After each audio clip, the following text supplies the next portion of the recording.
In Tanzania, people with disabilities are often considered a burden or a curse. Most assume that disabled people can do nothing, and that nothing can be done for them. Job opportunities for disabled people in Tanzania are practically non-existent, and so many are forced into a life of begging and humiliation. Enter Andy and Susie Hart, a young couple from the UK who moved to Tanzania in 2003. Susie was so moved at the plight of the disabled in Tanzania that she became determined to help transform their lives and challenge people in Tanzania to see disabled people as God sees them. So after much prayer, she started Neema Crafts. Neema means grace in Kiswahili. Hi, here we are in the paper making workshop, and this is where the whole Neema Crafts project started, in this one room with just myself and 3 young deaf people learning how to make paper from local resources. Mainly we use maize leaves, recycled paper, banana leaves and elephant dung. There's some finished paper here.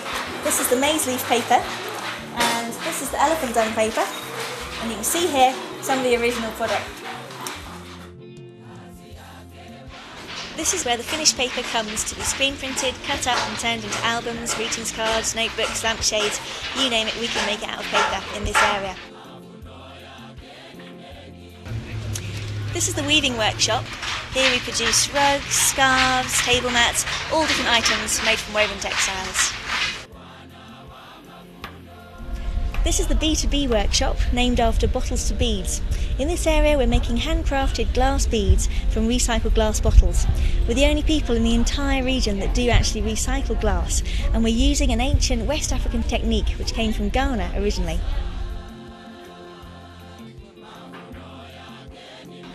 In this workshop, 4 people with disabilities have been trained how to make small solar panels which can be used to run a radio, recharge a mobile phone, or recharge a special lamp which can be used all evening just on one afternoon's charging in the sun. We sell just over half of everything we make here in our shop in Iringa, and the rest is sold at exhibitions in Dar es Salaam, through hotels and lodges in the national parks, and also a little bit selling overseas. Here we are in the Gallery Cafe. This area was started primarily to showcase the skills and abilities and employability of young deaf people. So it's breaking down barriers between hearing and non-hearing people and showing people in the local community just what young deaf people can do. So as well as teaching all the practical craft skills that you've seen, which give them employment, we also teach life skills. We have regular seminars on health, including malaria, HIV, AIDS and lots of different issues that affect their daily lives. And we also facilitate out-of-hours activities such as the choir, the dance group, and as you can see here, the football team, who, as I'm sure you'll agree, are pretty fantastic. I'd just like to quickly share Josfat's story with you because it's really emblematic of what Neema Craft is all about.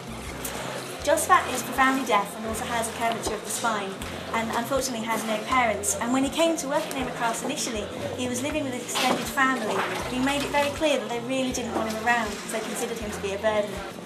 Deaf people give each other sign names, and it's kind of shorthand instead of spelling out the name each time. Josfat's sign name had always been this, which basically means hunchback, which is an awful sign to have. But that's the sign that his contemporaries had given him at the deaf school when he was there many years ago, and that had been his sign name for as long as anybody could remember. It's very difficult to change your name.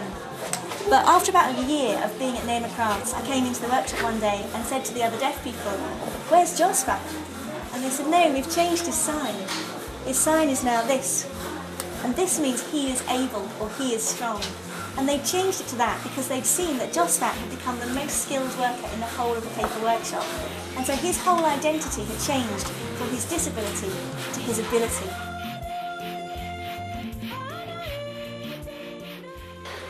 So now you've had a complete tour of Neema Crafts, you've seen all the different craft workshop areas, and you'll have seen that the space we're in right now is becoming very, very crowded. We have many disabled people on the waiting list that we physically cannot fit into our current building, and even worse, we're going to lose our physio room at the end of March, and gradually all the other workshop areas will be taken away from us because the man who owns the building wants it back. So for the long-term sustainability of Neema Crafts Workshop, it's very important that we have our own permanent building, and the diocese has very kindly given us this fantastic piece of land on which to build right in the centre of town. And here we'll be able to be a real witness in the community for all the people who are passing by and seeing the amazing capabilities and potentials of the disabled people who are working at Neema Crafts. Over the years, CMS and CMS's supporters have made it possible. So thank you to all of you. Do keep on praying, keep on supporting us through CMS so that this work and other works like it can continue for the glory of God.